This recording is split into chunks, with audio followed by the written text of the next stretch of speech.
اعلان بالفور 1917 یہودی آباد ہونے شروع ہو گئے اور اصل میں اسی کے لیے خلافت کو منسوخ کرایا گیا۔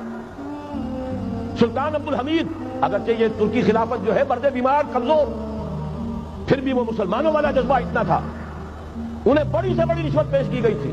ظاہر بات ہے یہودیوں سے بڑھ کر رشوت دینے والا کون ہو سکتا، جن کے ہاں ایسے بینکر ہوں جو 40 بلین ڈالر کا ایک چیک لکھ سکے۔ پھر یہ کہ ان پر سیاسی دباؤ بہت ڈالا گیا۔ انہوں نے جب تک خلافت عثمانیہ برقرار رہی یہودیوں کو فلسطین میں آباد ہونے کی اجازت نہیں دی، کہ جو معاہدہ کیا تھا حضرت عمر نے رضی اللہ تعالی عنہ، خلیفہ ثانی نے، خلیفہ راشد نے، ہم اس کے پابند ہیں اور ہم یہاں یہودیوں کو آباد ہونے کی اجازت نہیں دیں۔ لہذا انہوں نے اس خلافت ہی کا بستر طے کرایا، اس لیے کہ نہ رہے بانس نہ بجے بانسری، نہ مسلمانوں کی وحدت ملی کی کوئی علامت دنیا میں باقی رہے اور نہ مسلمان کسی مسئلے پر جمع ہو کر کوئی موقف اختیار کر سکے۔ اعلان بالفور کے نتیجے میں آبادکاری شروع ہوئی۔ 1948 میں اسرائیل قائم ہو گیا، معجزہ ہو گیا۔ 1967 میں اس کی توسیع ہو گئی۔ اس میں ایک بات اور بھی عرض کر دوں، یہ سارا کس طور سے ہوا ہے کام؟ آپ نے زائنزم کا نام تو سنا ہے، صہیونی تحریک، خود اس کا جو بابا اعظم تھا، آرڈر آف الومیناٹی، 1776 یکم مئی یہ نظام قائم کیا بھائی صاحب نے، اور اس نظام کے تحت فری میسنری اور lodges of the great Orient قائم کیے گئے۔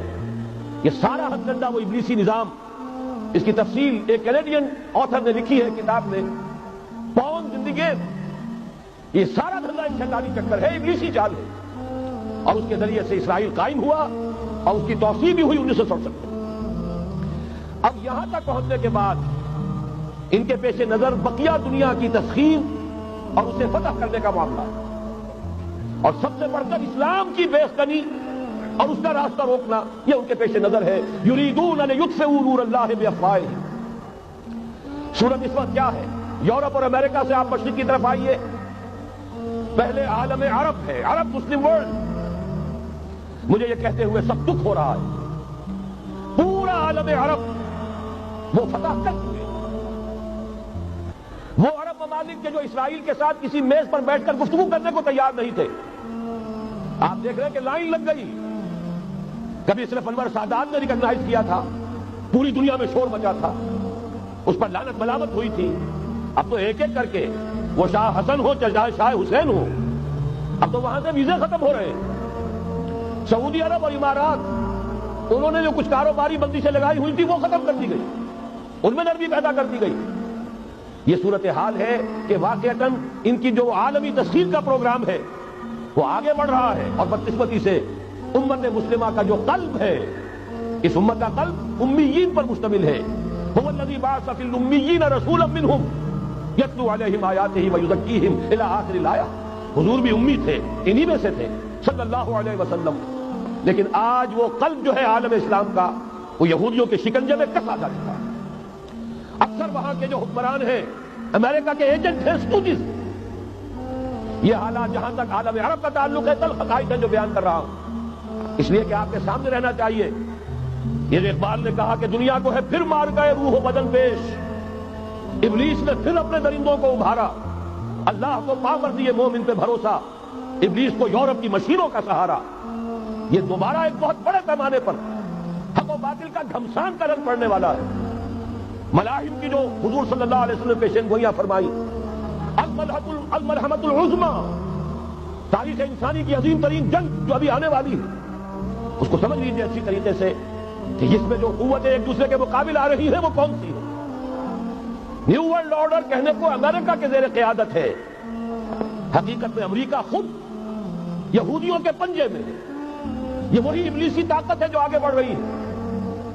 عالم عرب کو فتح کرنے کے بعد اب ان کے پاس اگلا عالم اسلام کا حصہ ہے، غیر عرب مسلم ورلڈ۔ ایران ہے، اس کے شمال مشرق میں ترکستان ہے، روسی اور چینی، مشرق میں افغانستان ہے، پاکستان ہے۔ یہ ایک بہت بڑا سالڈ بلاک ہے۔ اس کے بعد اگرچہ ہندوستان آتا ہے، بھارت، ظاہر بات ہے کہ وہاں مسلمان اقلیت میں ہیں سوائے کشمیر کے، لیکن یہ نوٹ کیجئے کہ وہاں بھی کم سے کم 15-18 کروڑ مسلمان موجود ہیں۔ آج بھی دنیا کا سب سے بڑا ملک جس میں مسلمانوں کی تعداد اور جن کی نفری سب سے بڑھ کر ہے وہ بھارت، اس کے بعد پھر انڈونیشیا، ملائیشیا ہے، اس سے آگے ہے پھر فار ایسٹ، ابھی انہیں فتح کرنا ہے۔ نیو ورلڈ آرڈر کا یوں سمجھیے کہ ابھی یہ ہارڈ نٹ ٹو کریک، ابھی ایک لوہے کا چنا ہے چائنا کی شکل میں موجود۔ اور مجھے یاد آ رہا ہے ڈی گال کے الفاظ بہت سے لوگوں نے سنے ہوں گے، اس نے کہا تھا کہ ہم نے خامخواہ روس کو اپنا دشمن بنا لیا ہے، وہ تو ہمارا بھائی ہے، وائٹ ریسس، وہ تو بنیادی طور پر یورپین قوم ہے۔